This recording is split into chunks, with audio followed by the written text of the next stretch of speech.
Hey, what's up, fam? I'm at work.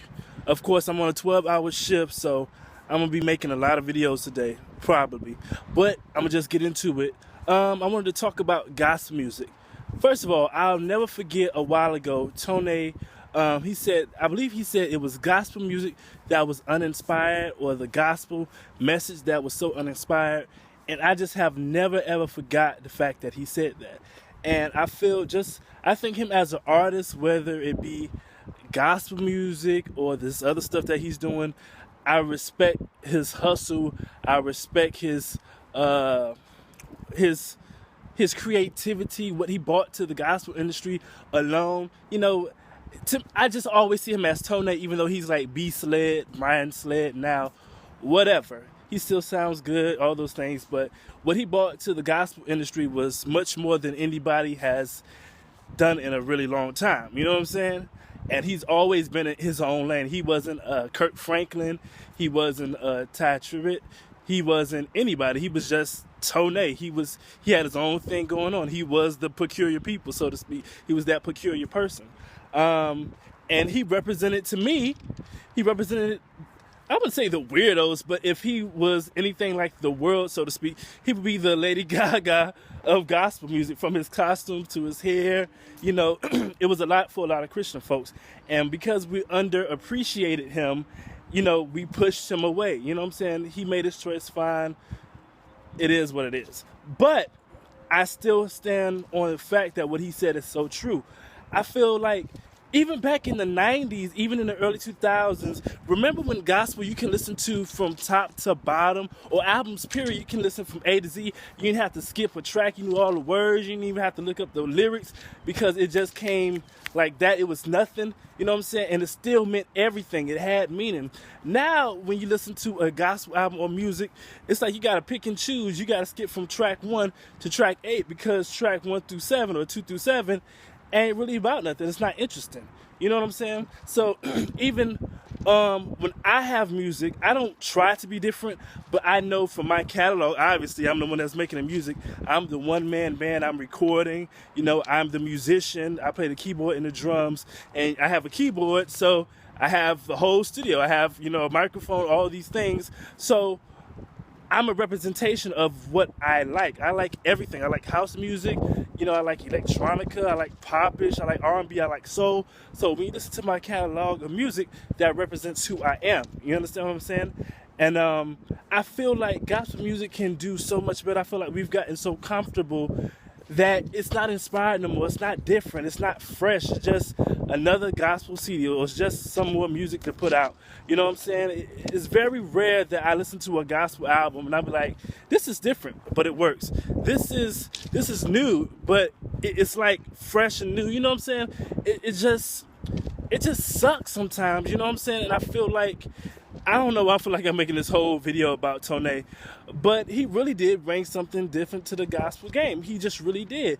And people haven't done that in a really long time. You know what I'm saying? We have our Kirk Franklins. We know Kirk Franklin. We have our Kiera. We have our Ty Tribbett. We have our Kim Burrell. We have all these beautiful people that make good music. However, you know what I'm saying? This is my main point. This is what I really want to say. I think I have ADHD. But this is my main point. The Bible says that we need to go out into the world and compel them.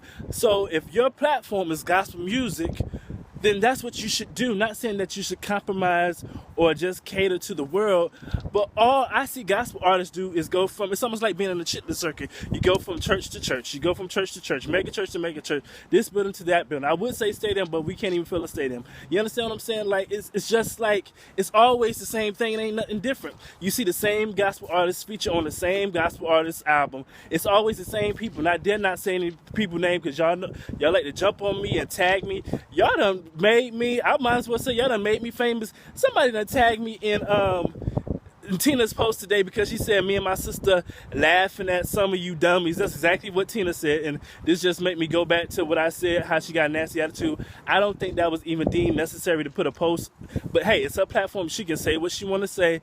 But I'm like, why would somebody tag me in that post so she could block me? First of all, I have never ever went to her platform or any else somebody's platform and just went off on a tangent or say anything negative or just go above and beyond. On my platform, I can say and do whatever I want to say. So that's my prerogative. But that's neither here nor there.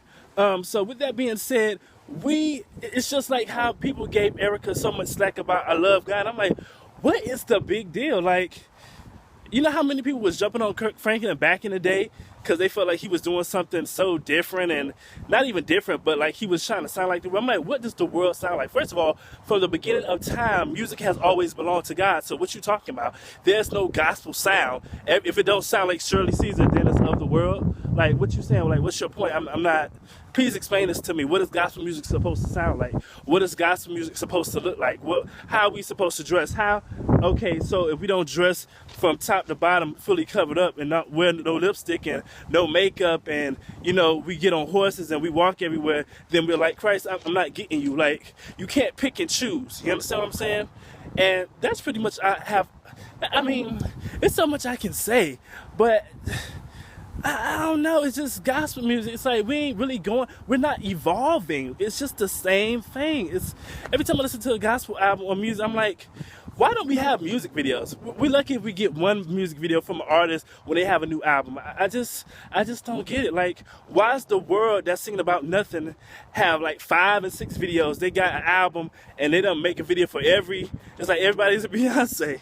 You know what I'm saying? They making a video for every song. They got a feature and they making money. They taking over the world. But the gospel industry, we're just standing in our little circle. We're not reaching the world. We're not touching anybody. And I know that there are some secular people, worldly people who like the traditional sound and they appreciate that Mary Mary's people that's kind of tap into a different type of gospel music or contemporary gospel music.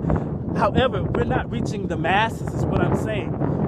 So if it takes an I love God or I don't know, even back to Tone, then that's fine, because that's what we were on earth here to do, is to reach the world. Not reach the church, because the church already got Jesus. Okay, I'm finna go to Creflo Dollar next. So subscribe, like, share, give me your opinions, your thoughts, because I know y'all about to go in on me, but I don't care. I'm used to it now. Bye.